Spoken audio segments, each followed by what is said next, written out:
Llevamos miles de años contando historias. Antes de que existieran los periódicos, las redes sociales, los podcasts, ya estábamos contando historias. En cuevas, alrededor de la mesa o en plazas públicas.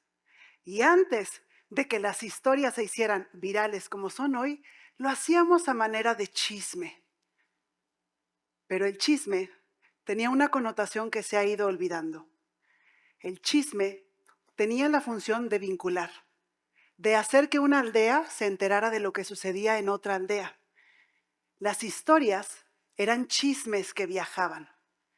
El problema comenzó cuando esas historias empezaron a viajar sin contexto, sin responsabilidad y sin preguntarse qué hacen cuando llegan a los oídos de otro.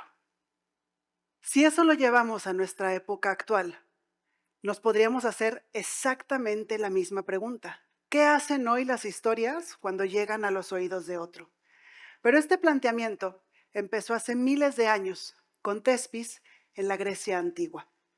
Tespis es una de las figuras claves a la hora de hablar del teatro occidental, porque hizo algo que muy pocas personas lograron hacer en su momento, y es que por primera vez separó una voz del coro. ¿Y esto qué hizo? Anteriormente, todas las obras tenían al coro, es decir, estas personas que iban narrando los hechos, contaban lo que sucedía, iban de alguna forma determinando lo que pasaba con los personajes. Pero Tespis decide que haya un personaje principal, y entonces este personaje deja de ser una víctima de lo que sucedía gracias al coro y se vuelve alguien que empieza a narrar. Para entenderlo mejor, quiero plantearles lo que hizo Edipo Rey. Edipo Rey es una obra característica de Sófocles. Y lo que sucede con Edipo es que cuando se da cuenta de lo que ha hecho, decide no verlo. Se arranca los ojos. Y a ver, aunque suene un poco extremista esa situación, ¿cuántos de nosotros hoy no hacemos lo mismo? No nos arrancamos los ojos, espero. Pero a lo mejor scrolleamos, omitimos, cerramos el celular y empezamos a llenar los silencios de muchas stories, de mucho chisme. Y esto principalmente lo podemos hacer para no conectar con lo que hicimos, dijimos y también lo que callamos. Pero lo que Sófocles, el autor de Edipo Rey, entendió mucho antes de las pantallas y de los algoritmos es que sin vulnerabilidad no podría haber conexión. Ahora quiero que piensen junto conmigo en una realidad alterna en la que Edipo, cuando se da cuenta de lo malo que ha sido y que ha hecho, en lugar de cegarse, decide decir, sí, me equivoqué, lo asumo y me hago responsable.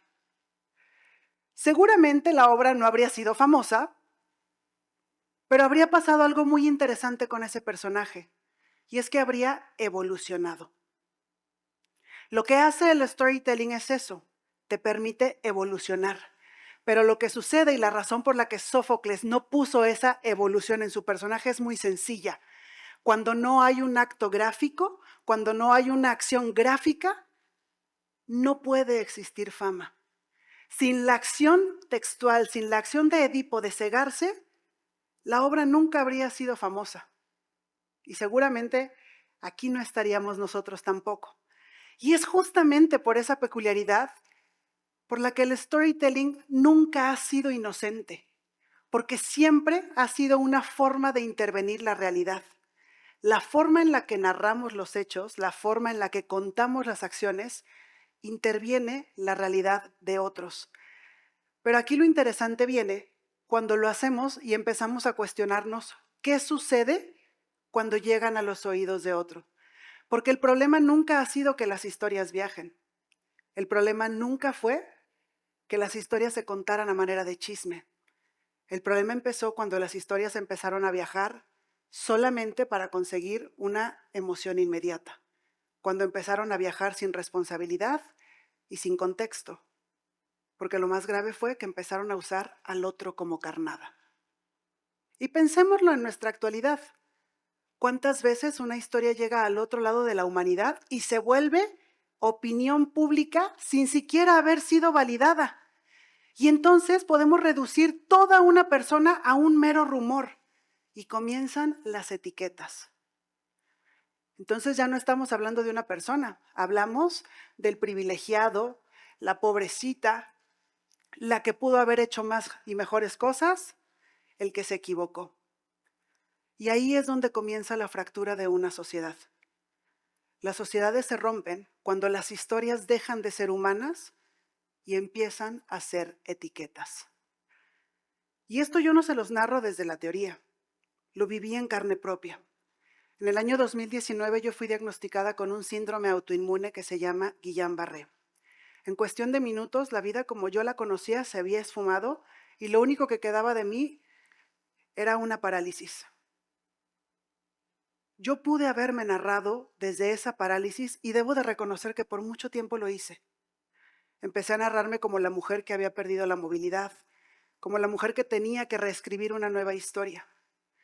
Y fue ahí cuando el storytelling una vez más me salvó y me hizo darme cuenta que narrarme también era la forma en que iba a empezar a contarme a partir de esa situación.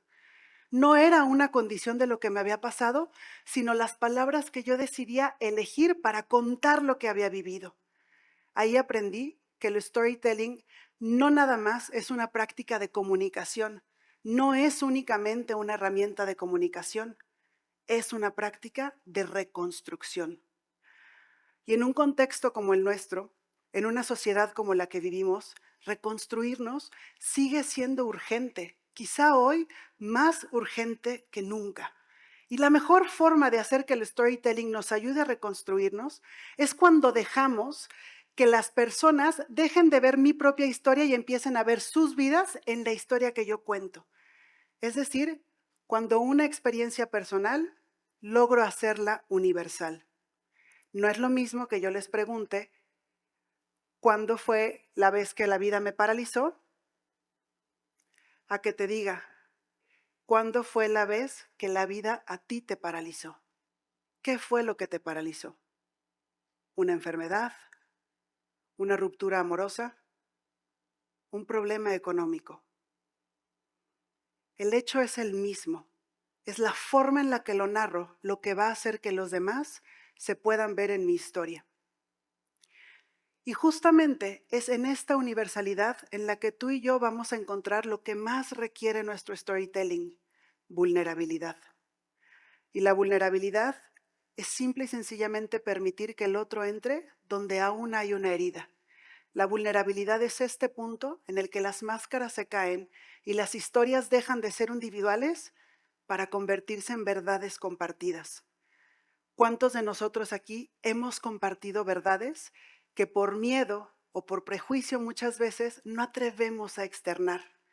Lo más importante y lo más puro que tiene el storytelling para convertirse en una herramienta de reinvención es justamente presentar esta vulnerabilidad como una herramienta que va a hacer que el otro se vea en mi propia historia. Y de esta forma, las historias van a dejar de ser solo mías y van a poder ser una herramienta en la que el otro se vea reflejado. Y hablar de regenerar el storytelling también implica hablar del chisme. Al principio yo les planteé que el storytelling comenzó como una herramienta de chisme, de conexión. Y creo que nunca ha sido un error que haya sido un chisme en el inicio, porque las historias siempre han viajado, pensémoslo hoy mismo. El problema fue cuando ese chisme empezó a viajar sin contexto y sin responsabilidad. Y si hoy lo que nosotros buscamos genuinamente es volver a regenerar nuestro tejido social a partir de un storytelling, es necesario que expandamos la conciencia, porque solamente cuando se expande la conciencia de qué genero a partir de mi historia, es que podemos hablar de un storytelling redondo. Cuando las historias viajan solas, se vuelven solo stories. Cuando las historias viajan con conciencia, se vuelven storytelling. Y para poder regenerar este storytelling, yo te quiero proponer 3 aristas. La primera, reconocer. Reconocer desde dónde estoy narrando. Reconocer si lo hago desde el ego o porque deseo aprobación. Y ninguna de las dos está mal. Todos somos humanos y todos queremos que nuestra historia importe. Pero justamente en reconocer es donde abrimos paso a la vulnerabilidad. El segundo pilar es resignificar. Resignificar no es hacer de cuenta que las historias no pasaron o que el dolor no se sintió. Resignificar es simplemente cuestionarme, ¿esto que hoy estoy narrando me construye? ¿Esto que hoy estoy narrando construye al otro o lo está destruyendo? Y finalmente, reconectar. Reconectar implica también saber escuchar. Porque la finalidad del storytelling no es imponerte una ideología, tampoco es que tú compartas mi opinión. La finalidad del storytelling es abrir paso a una conversación que antes habría sido imposible. Y si nosotros realmente queremos regenerar el mundo en el que vivimos, yo te invito a que recuerdes estos 3 pilares.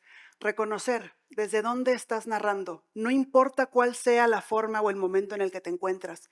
Resignificar, genuinamente cuestionarte, lo que hago, lo que cuento, ¿sirve para edificar al otro o lo está destruyendo? Y finalmente, reconectar, permitirte escuchar lo que el otro opina o dice, pero sobre todo, permitirte vincular con el otro desde la vulnerabilidad. Y esta última práctica es tremendamente urgente hacer antes de que se nos olvide que todos también somos humanos. Gracias.